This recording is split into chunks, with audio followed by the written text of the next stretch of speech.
Take 13, Aiden's project.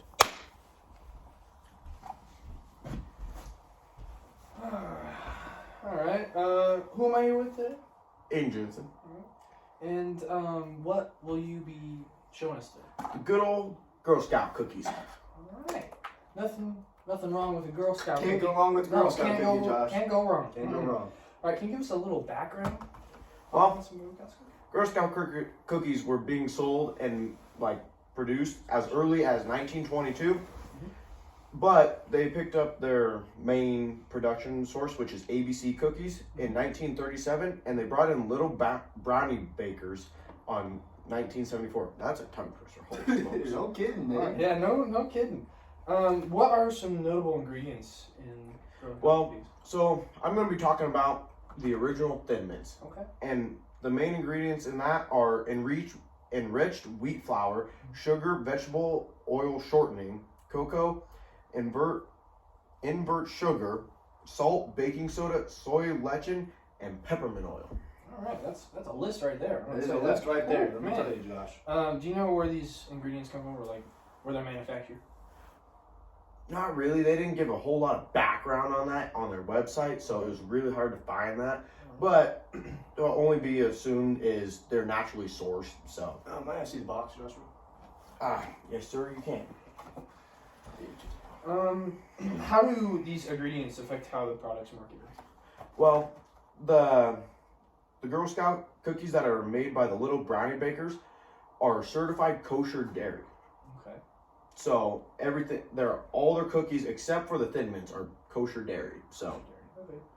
and then the ones made by the little brownie bakers have achieved a halal certification from the Islamic Food Nutrition Council of America. And I will add that what is notable, it is made in the US of A. It says on the box there, domestic and some import ingredients. Of course, we don't have it all here. Yes. Okay. All right. So, marketing strategy, big thing Big thing. for Big thing. cookies like these. How is it marketed?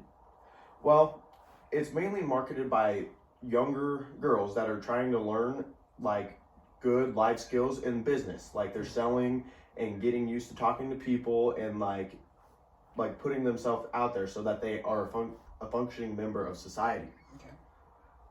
All right. Very respectable. Very respectful, actually. Really good way to learn. Rhetorical strategy used to market these.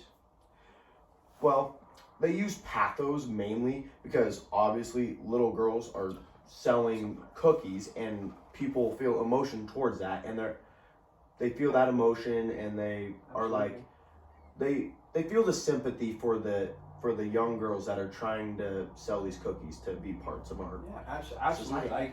I love that. That's And of course, and who would you say that the intended audience of these cookies are? Really, it's everyone, because if you look at where they are sold, it is from Lowe's to Walmart to DMB, everywhere you could think of. Your own front door.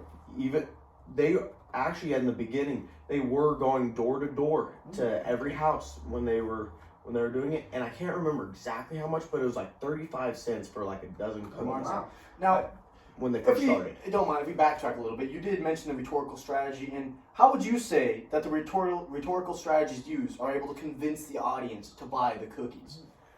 It convinces them, like I said, they are really pushing that self-independent woman is the best way to. So, emotions, really. They're trying to.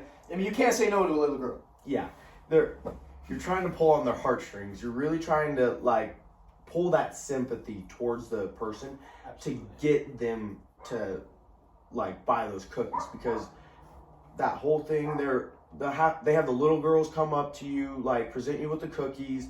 They show them how much they are, everything, and it's all the girls selling the cookies. It's the troop leader will sometimes sell the cookies if the girls need help, obviously. Right. But it's mainly the girls actually selling the cookies to you, and that really pulls on the heartstrings of a lot of people. I was gonna say real quick, 35 cents.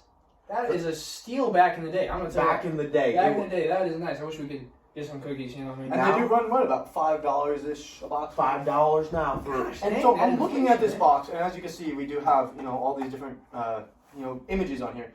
And what would you say that the designs on this package, how it's marketed, how the product, not even just the product itself, but the packaging is marketed with these pictures? What does this show you? As you can tell, these 4 or 5 young girls are carrying a canoe over their head. They're like showing that they're working for it, not just being like, they're not using this money just to go and blow it off at a Walmart. They're using it for their own good. They're using it for their own good, for the Girl putting Scouts. it back into the Girl Scouts, into the community. Community, because the Girl Scouts do a lot for the community. They really do. They're always cleaning up stuff for us. They're helping out with events. They're always part of our community, and they put that money back in to help our community run. Very respectable young women. I will say so myself. I mean, do you have any other final questions you could ask on? Do you have any, like, is there just anything interesting about Girl Scout cookies that no one really knows about, like fun facts? Anything about that? Mate, it's the biggest thing is Girl Scout cookies have been around since like let me go back and look here. Since 1922. That's almost as long as Aiden's mother. You wouldn't believe it. Really? Yeah. Almost. Damn. She's old, huh? She is old. Hey. But that's over 100 years now. The Girl Scouts have been selling cookies for over 100 years. Just about World War One. Just a little bit after yeah. World War One, they're making their cookies. So that is actually one of the main Is reasons it really? for them getting into business, because the Girl Scouts were organization before World War One and all that went down, but they decided to start selling cookies after World War One because people were down on hope and all this, and they thought that like cookies, like, and especially being cheaper, could help like bring a little bit of spirits back, because it was just, those were very hard times for especially Tough times for Depression. America. For the America. world. And of course, we are leading into the Great Depression. Do you have any idea of how, in say during the Great Depression, in the later years, early stages still of the cookie development, how were they able to push through this?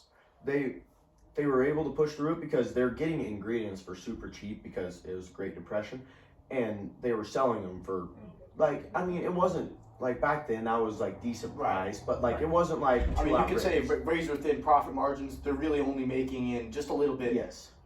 But it's honest work. And Girl Scouts is all non-profit too. Really? like, because they put all their money back into the organization to feed the community And further build up the young women of our society. Yes. I truly, I really I love do. that. That's I just awesome. love that. Yes, This is a that's great organization. Do you have anything you really want to wrap this up with? Final thoughts? Any thoughts? No? Go buy some Girl Scout cookies. Go buy some Girl Buy Scout some cookies. Girl Scout cookies. Go on their website and press find cookies, and you can search, you can put in your zip code, and they'll pick stores for you, and they'll tell you the dates and where they'll be for every day. Well, let me tell you, it was a pleasure meeting you. Yeah, that was Me awesome. too. I love them Girl Scout cookies. Love them Girl. I've heard. Yeah, that's what I